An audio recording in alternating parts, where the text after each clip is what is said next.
Bonjour mes frères et sœurs. Alors je vous refais encore un message par rapport à la sanctification, par rapport au fait qu'il faut se couper avec les séductions du monde, se préparer parce que le Seigneur revient très bientôt. Il faut pas être un prophète pour le voir. Même les païens voient que c'est la fin du monde et nous devons être prêts. Alors c'est sûr que certains vont dire oui, mais on n'est plus sous la loi, on est sous la grâce. Le Seigneur est mort à la croix, il a tout accompli.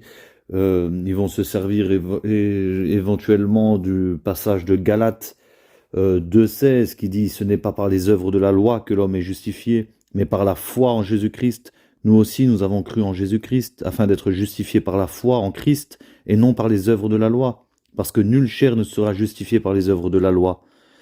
Mais un peu plus loin, au verset 20, il est écrit « J'ai été crucifié avec Christ, et si je vis, ce n'est plus moi qui vis, c'est Christ qui vit en moi. Si je vis maintenant dans la chair, je vis dans la foi au Fils de Dieu, qui m'a aimé et qui s'est livré lui-même pour moi. » Donc voilà, oui, nous sommes plus sous la loi, mais si nous avons reçu l'Esprit Saint, l'Esprit de Dieu, naturellement, on fera les choses qui sont écrites dans ce livre, c'est-à-dire respecter les lois du Seigneur, les lois de l'Éternel, les commandements de Dieu. Et naturellement, on aura un dégoût pour ce monde, que dans la parole de Dieu où il est dit « N'aimez pas le monde ni les choses de ce monde ». Le Seigneur a dit qu'il a changé notre cœur de pierre en cœur de chair. Nous ne sommes plus sous la loi qui a été écrite sur des pierres, mais la loi a été écrite dans notre cœur maintenant, parce que Jésus habite en nous.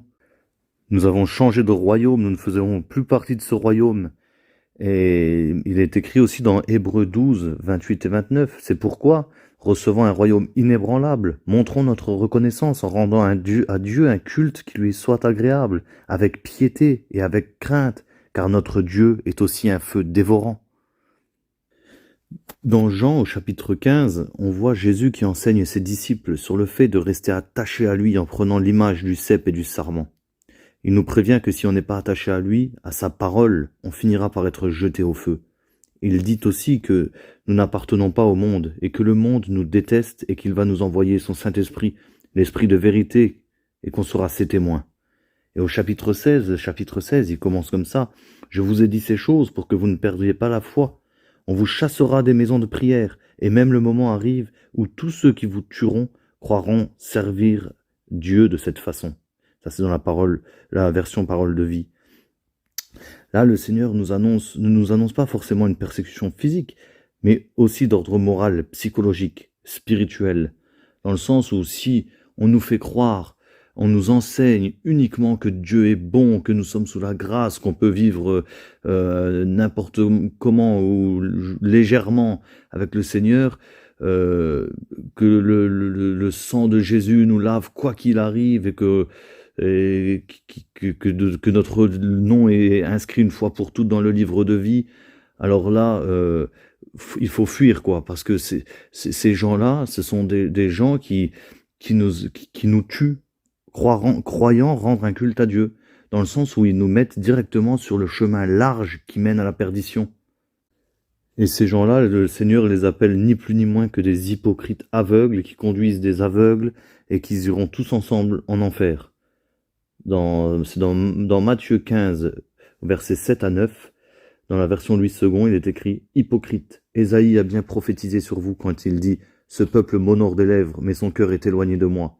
C'est en vain qu'il m'honore en enseignant des préceptes qui sont des commandements d'hommes. » Et un peu plus loin, verset 14, « Laissez-les, ce sont des aveugles qui conduisent des aveugles. Si un aveugle conduit un aveugle, ils tomberont tous deux dans une fosse. » Et c'est pas pour rien que le Seigneur, lorsqu'il s'adresse à l'église de Laodicée, dans l'Apocalypse, au chapitre 3, verset 18, donc l'église des derniers temps, hein, celle d'aujourd'hui, il lui dit d'acheter de lui un collyre pour oindre ses yeux afin qu'elle voie. Le Seigneur parle aussi dans Osée 4, 6, « Mon peuple meurt parce qu'il ne me connaît pas. Vous n'avez pas voulu me croire. C'est pourquoi je ne veux plus de vous. Vous ne serez plus mes prêtres. Vous avez oublié l'enseignement de votre Dieu. Alors à mon tour, j'oublierai vos enfants. » C'est très sérieux. La Bible dit, on ne se moque pas de Dieu. Ce qu'un homme aura semé, il le moissonnera aussi. Mes frères et sœurs, cherchons à connaître Dieu. Sanctifions-nous, posons-nous les bonnes questions. Il faut prier, prier sans cesse, demander au Seigneur quelle est sa volonté. Qu'est-ce qui lui ferait plaisir en ce jour? Tous les matins, demande de venir au pied de la croix et demander, Seigneur, qu'est-ce qui te ferait plaisir aujourd'hui? Que veux-tu que je fasse? Sers-toi de moi. Méditer sa parole, jour et nuit. Venir le soir avant de se coucher, demander, Seigneur, qu'est-ce que j'ai fait aujourd'hui qui ne t'a pas plu? Pardonne-moi, purifie-moi, lave-moi par ton sang, mais vivre dans la piété. Le Seigneur dit dans Osée 6:6, car j'aime la piété et non les sacrifices, et la connaissance de Dieu plus que les holocaustes. Tout à l'heure, alors que je sentais qu'il fallait que je fasse un message dans ce sens-là, je me disais, mais Seigneur, pourquoi tu me pousses à parler que à ceux qui te connaissent déjà, et pas à ceux qui ne te connaissent pas? Le Seigneur m'a dit, justement, là tu t'adresses à ceux qui ne me connaissent pas et qui croient me connaître. Avant d'envoyer le réveil, il faut que mon peuple se réveille premièrement. Comment pourrais-je les envoyer dans la moisson pour me faire connaître si eux-mêmes ne me connaissent pas? Et tout ça, j'ai eu à cœur de le faire aussi. C'était tout à l'heure en méditant sur le chapitre 20 d'Ézéchiel, dans lequel le Seigneur dit à Ézéchiel de dire aux anciens, ceux qui sont censés connaître et obéir au commandement de Dieu, qu'il ne se laissera pas consulter par eux, car ils n'ont pas abandonné leurs idoles, leurs faux dieux. Et c'est l'état actuel de chacun. On a tout le monde a des idoles maintenant. Une idole, ça peut être une star de la télé, ça peut être un joueur de foot ou une équipe, ça peut être un pasteur, ça peut être son travail, ça peut être l'argent. Il y a des idoles maintenant, il y en a partout, partout, partout, avec les séductions de ce monde. C'est pour ça que le Seigneur nous demande de couper, de nous examiner nous-mêmes, de voir s'il y a quelque chose qui peut faire obstacle à nos prières, qui peut nous disqualifier de la course. Donc vraiment, de plus en plus, là, le Seigneur nous appelle à nous sanctifier davantage, quoi, parce qu'il arrive bientôt. Et c'est sérieux, quoi, c'est sérieux. Et ce qui m'a frappé aussi dans ce chapitre 20 d'Ézéchiel, c'est que le Seigneur rajoute 6 fois le respect du sabbat. Le sabbat qui est du coucher du soleil le vendredi soir au coucher du soleil le samedi, et non le dimanche comme certains le pensent. Mais là n'est pas, voilà, après comme il est dit aussi dans la parole, que personne ne vous juge au niveau des nouvelles lunes, etc., et du sabbat. Mais quand on regarde le dimanche comme au jour du repos, il a été instauré par l'empereur Constantin Ier. C'était en 321 pour honorer le jour du soleil, en hommage au soleil invaincu. D'où en anglais le dimanche, le Sunday, le jour du soleil. D'ailleurs, toujours pour célébrer ce dieu soleil, en 274, l'empereur Aurélien a déclaré officielle et religion d'État la fête du Sol Invicti le 25 décembre, qui est Noël. Donc tout ça, évidemment, ça vient pas du Seigneur, et le repos du Seigneur, c'est bien le samedi. Et le sabbat, c'est le 4e commandement dans la Bible, qui fait référence 77 fois dans la Bible. Et donc, je me dis qu'il y a une place particulière dans le cœur de Dieu pour le jour du sabbat, quoi. Et avec le fait d'honorer son père et sa mère, d'ailleurs, c'est le seul commandement qui n'est pas constitué d'interdiction, mais d'un côté purement positif. Et il est le seul commandement qui ne requiert pas de la conscience naturelle, charnelle de l'homme, mais de l'alliance d'un enfant de Dieu avec son Père céleste. En effet, même les païens, par conscience, pourraient respecter les commandements, mais pas celui qui découle uniquement de l'autorité de Dieu. C'est comme s'il avait voulu marquer une différence nette entre celui qui connaît et respecte son Créateur. Il a dit, vous sanctifierez ce jour. Donc, même si maintenant nous sommes plus sous la loi, nous sommes sous la grâce, évidemment, mais je vois, par rapport aux Écritures, que mon Dieu, que j'aime par-dessus tout, qui vit en moi, a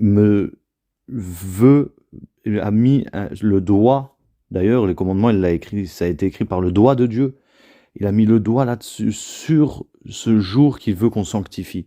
Donc naturellement, je vais me mettre à part ce jour-là du samedi, même si on me dit oui, mais on n'est plus sous la loi. C'est pas pour honorer mon Dieu, pour me rapprocher de mon Dieu, pour vivre pieusement en Jésus-Christ.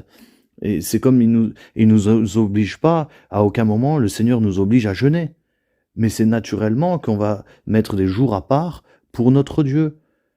Alors il faut pas mettre tout sur la grâce, sur la bonté de Dieu, et pour en faire un prétexte pour vivre selon la chair.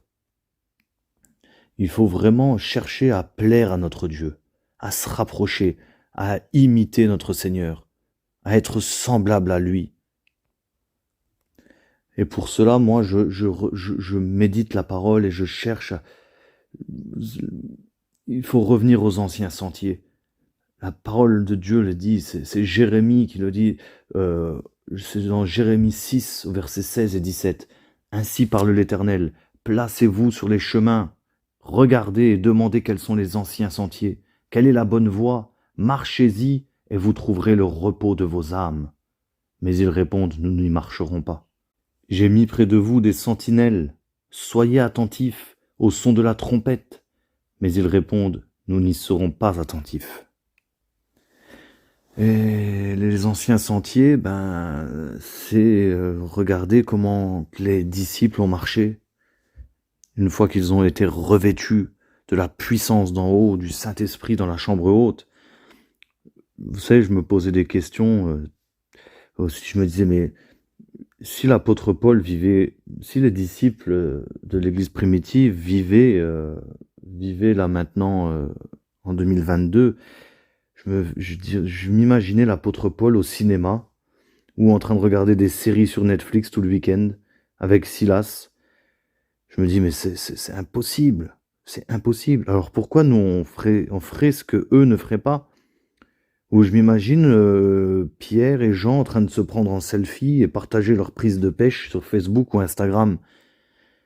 Non, eux ils allaient partout. Leur seul souci c'était de gagner des âmes pour le Seigneur, pour le royaume de Dieu, parce qu'ils savaient qu'ils étaient étrangers dans ce monde. Ils ne se conformaient pas à ce siècle. Et nous, on doit être comme cela, c'est ça. Regardez les anciens sentiers, marchez-y et vous trouverez le repos de vos âmes. Mes frères et sœurs, il faut qu'on se réveille, il faut qu'on arrête d'être dans l'hypergrâce. Il faut racheter le temps car les jours sont mauvais. Et je sais que tous ces messages que je fais ces derniers temps, vont dans le même sens, et ça vient du Seigneur. Je le sais, et même si c'est fait imparfaitement, je sais que le Seigneur atteste toutes ces choses. Et comme je sais que mon Seigneur atteste toutes ces choses, je vais vous laisser avec les deux derniers versets de la Bible qui disent « Celui qui atteste ces choses dit « Oui, je viens bientôt. Amen, viens Seigneur Jésus. » Que la grâce de notre Seigneur Jésus-Christ soit avec vous tous. Amen.